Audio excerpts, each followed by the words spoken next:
हम एक्सपेक्ट करते थे कि भाई खान साहब आप आए हैं, ये चीज़ें होंगी, लेकिन अनफॉर्चुनेटली हुआ क्या, खान साहब खुद खिलाड़ी हैं, उनको ये चीज़ ज़्यादा बेहतर समझनी चाहिए थी। वो कहते थे कि टीम सिलेक्शन जो है ना वो ज़बरदस्त होती है, क्योंकि देखें आप क्रिकेट की ज़ुबान में वो समझते हैं, तो क्रिकेट की ज़ुबान में अगर हम बात करें तो वो कहते हैं कि भाई टीम जब आप उतारते हैं ना तो कागज़ में ही कोई 50-60% आपको पता चल जाता है कि ये टीम तगड़ी टीम का मुकाबला करेगी या नहीं करेगी। मैं ये कहता हूँ कि इस मुल्क को इसमें कोई शक नहीं है, माफियाज का सामना है, ठीक है, बड़े मसाइल, हाँ बड़े मसाइल है, इसमें तो कोई शुबा ही नहीं है ना। ये तो इसको तो बिल्कुल उससे शुबे से बालातर रखना चाहिए, बड़े शदीद किस्म के चैलेंजेस का सामना है। अब एक इंसान, मैं मिसाल है, मैं हूँ या आप हैं, आपको मौका मिलेगा तो आप क्या करेंगे?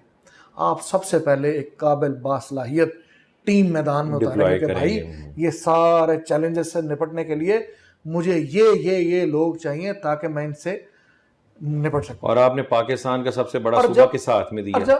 बस वो फिर वही मैं कहता हूँ कि मैं उसकी डिटेल में नहीं जाता, लेकिन वो चेहरे देख लें, वो चीज़ें देख लें, वो काम देख लें, तो वो आपको अपने वर्ड्स के साथ मैच नहीं करते। देखिए ना, जो चीज़ें उन्होंने दिखाई, जो चीज़ें बताई, जो चीज़ें उन्होंने कही, वो अपने दिल पे हाथ रखे ना, सिर्फ जानकारी से, सिर्फ इस चीज़ को कि भाई मैं अपने जो अल्फाज है ना उनको अल्लाह के हाँ भी जवाब दे उनका, इलेक्टेबल्स की सियासत में तो वो इलेक्टेबल्स की सियासत चलें, यहाँ तक भी मान लिया कि भाई उसके बगैर यहाँ पे ये सीढ़ी चढ़नी मुमकिन नहीं थी, ठीक है, अब आ गए चलें।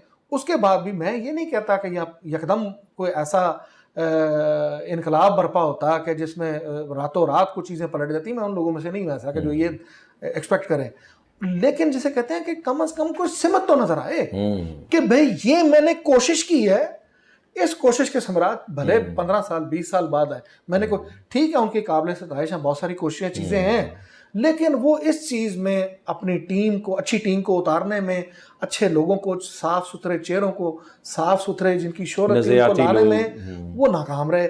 नजरियाती जो लोग थे वो बेचारे पीछे चले गए, वो बेचारे देखते ही रह गए, और जो आए थे पट्टे पहनकर वो उतर गए, जो इस तरह की जुबान इस्तेमाल करके जो आगे, वो आगे आपके सामने नतीजा।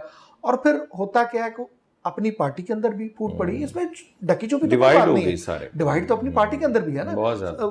केपी में भी देखें तो वो एक दूसरे की टांगें खींचने में लगे हुए हैं, पंजाब में भी देखें तो एक दूसरे की टांगें खींचने में लगे हुए थे, मरकज में भी देखें तो एक दूसरे के साथ जुड़े। देखें, इक्तदार जब होता है ना तो ये बड़ी जालिम चीज़ है। जब कुर्सी आपके पास होती है ना तो हर शख्स उसका बेनिफिशरी जो है ना चाहता है कि मैं किसी न किसी तरह से, चाहे मेरी उंगली लगी रहे साथ में, कुछ ना कुछ इसमें से मैं हासिल कर लूँ। तो उस वक्त तक तो चीज़ें बड़ी रह। और मैं समझता हूँ इस चीज़ को एक और भी मैं बात कहूँ कि इसमें आज के दिन भी, आज वो इक़्तिदार में नहीं है ना, इस बात में शुबा कोई नहीं है कि अल्लाह ने उनको ऐसी एक शख्सियत दी है कि आज भी करिश्मा बहुत है उनका, उस शख्सियत का सहर इस तरह से है कि लाखों लोग उनके जलसे में आते हैं। इसको तो मानना चाहिए, लोग बहुत प्यार करते हैं उनसे। और जब कोई किसी से प्यार करता है ना तो फिर एक्सपेक्टेशंस भी उसी तरह से होती है कि यार इसने मुझसे ये वादा किया था, इसने मुझे ये कहा था, तो कम ये, और ये पॉजिटिव है बातें। अगर अब ये पॉजिटिव क्रिटिसिज्म भी अगर नहीं पार्टी के अंदर ले सकते, आप जो लिखने वाले हैं उनका ये क्रिटिसिज्म आप नहीं ले सकते, तो फिर इसका मतलब है कि आप एक जमहूरी सियासतदान नहीं है। फिर आप कुछ और हैं, आपके अंदर कुछ और है, आप कहते कुछ और हैं, बात कुछ और है। तो ये क्रिटिसिज्म तो बल्कि उनको लेना चाहिए। तो ये तो सेहतमंद उनके ऊपर तनकीद है ऐसी कि जो बताएं कि भाई ये चीज़ें यहाँ पर। और बहुत सारे लोगों ने कहा भी पिछले 3.5 पौने 4 साल के अंदर, उनके बहुत सारे लोगों ने जो करीब थे उनको बताया कि ये रास्ता ठीक नहीं है जिस उस पर हम चल रहे हैं, कि तो बिल्कुल हमें डिजास्टर की तरफ लेके जाएगा। पार्टी के अंदर फूट है, हमारे साथ इत्तेहादी हमारे साथ खड़े नहीं। आखिर इसमें कोई शक नहीं, मफादात की है ना ये सारी, तो वो मफाद के साथ ही खड़े होंगे। तो इतनी बसीरत तो फिर सियासतदान में होनी चाहिए कि वो उनको साथ जोड़ के साथ रख सके। पता तो था कि थिन मेजॉरिटी है।